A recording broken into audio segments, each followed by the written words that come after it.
Bem-vindo ao canal. Antes de iniciarmos o resumo da novela A Terra Prometida, gostaria de saber de onde você está assistindo este vídeo. Deixe nos comentários o nome de sua cidade. E sem mais delongas, vamos ao capítulo de hoje.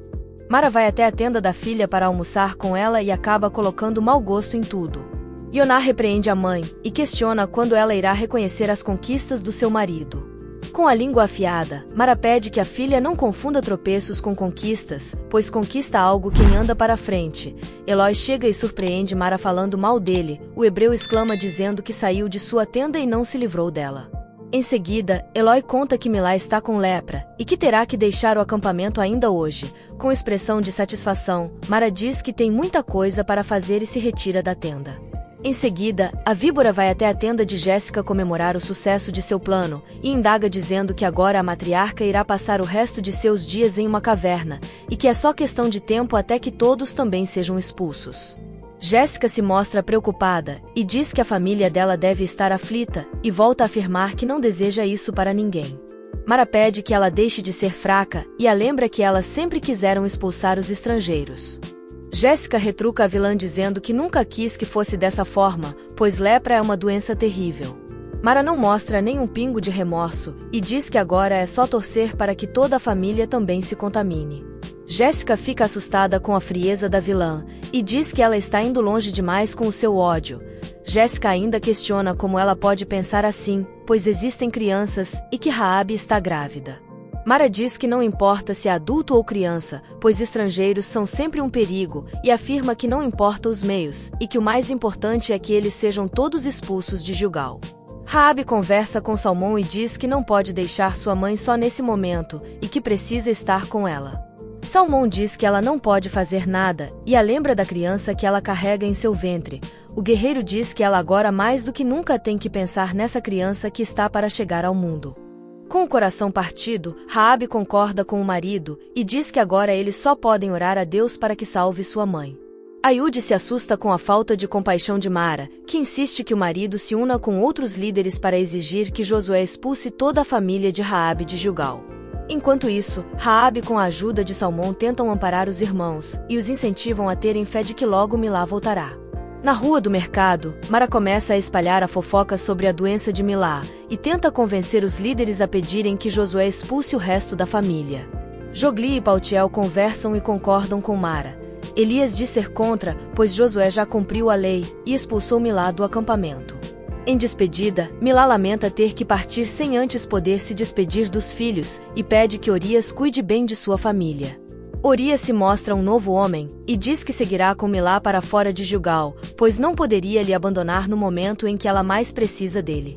Milá se emociona e agradece a atitude do marido. Noemi está distraída na cozinha quando Laís aparece por trás dela segurando um punhal com expressão de ódio. Milá e Orias chegam a uma caverna e encontram outros leprosos, que se mostram amigáveis. Inês chega na cozinha e Laís se esconde com o punhal. A moça fica observando as duas à espreita, aguardando Inês se retirar.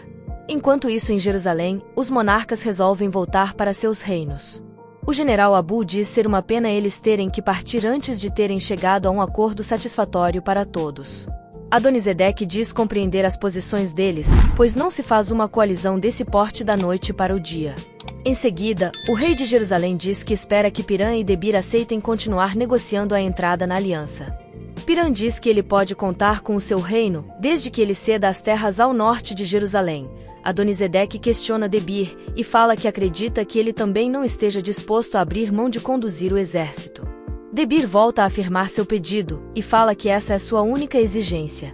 Falso, o rei Zareg critica os companheiros e fala que eles só estão pensando em se beneficiar, mesmo sabendo do poder do inimigo, e volta a afirmar que Gibeão está sim na coalizão invencível. Em seguida, o rei pede permissão para ir ao templo. Úrsula tenta alertar o pai e volta a dizer que não confia no rei Zareg. Josué e Aruna visitam Salmão e Raabe. O guerreiro diz ao líder o que ouviu na rua do comércio e fala que está preocupado, pois o povo está querendo que toda a família seja expulsa de Gilgal. Josué o tranquiliza e diz que ele não deve se preocupar com o que os outros estão falando, pois as medidas já foram tomadas, e que a única coisa que ele pede é que eles continuem indo até o sumo sacerdote toda semana para serem avaliados. Noemi conversa com Inês e expressa sua felicidade ao falar o quão mudado Iru está. Inês a parabeniza e se despede dela. Nessa hora, Laís sai do esconderijo e surpreende Noemi com um punhal em seu pescoço e a leva para o celeiro. Em seguida, Aruna e Ana entram na cozinha, mas não percebem nada. Caleb chega em sua tenda e se preocupa com a demora da esposa. O guerreiro então pede que os filhos e o sobrinho vão atrás dela e o avise assim que a encontrar. Enquanto isso, Laís leva Noemi para o celeiro e começa a ameaçá-la. A moça mostra sinais de delírio e diz que Noemi é o único obstáculo entre ela e Caleb. Noemi tenta fazer com que Laís caia em si e fala que Caleb nunca a amou. Laís manda Noemi calar a boca e coloca o punhal em seu pescoço. Ana conversa com Aruna e dá alguns conselhos culinários. A mãe da moça percebe que algumas mulheres riem do jeito desastrado da moça e chama sua atenção. Ana diz que ela tem que se comportar mais séria, pois agora ela é a mulher do líder e que tem que dar exemplo. Aruna fica sem graça, porém, assume que não quer causar qualquer problema ao marido.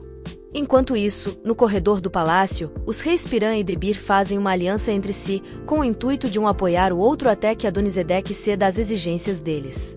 No templo, Zareg conversa com Racal e Bogotai, e diz que toda Canaã será destruída, com ou sem coalizão, e afirma que maior do que seu ódio, é o amor à sua vida, e questiona se eles não querem viver.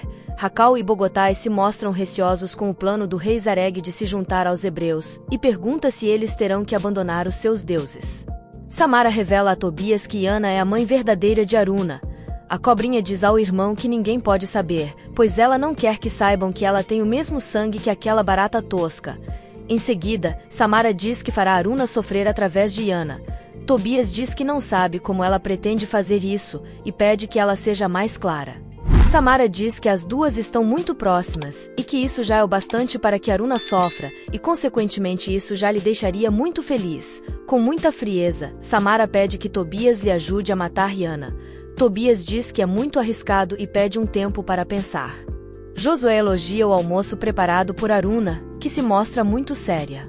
O líder não acredita e pergunta se foi Eloi que preparou. Em seguida, ele questiona o criado o que há de errado com ela. Bogotai conversa com Racal e Zareg, e revela ser filho de Cosbe, uma sacerdotisa, que foi morta juntamente com um hebreu. Racal questiona se o rapaz sabe quem foi o assassino, e ele diz que foi um sacerdote chamado Finéias. Áquisa e Otniel procuram por Noemi em todo o acampamento, e vão até Inês para saber do paradeiro da mãe. Aruna se oferece para ir ao celeiro com Eloi. Ao chegarem, eles se deparam com Laís ameaçando Noemi com um punhal. Sem que Laís se dê conta, Aruna pede que Eloi vá atrás de Caleb.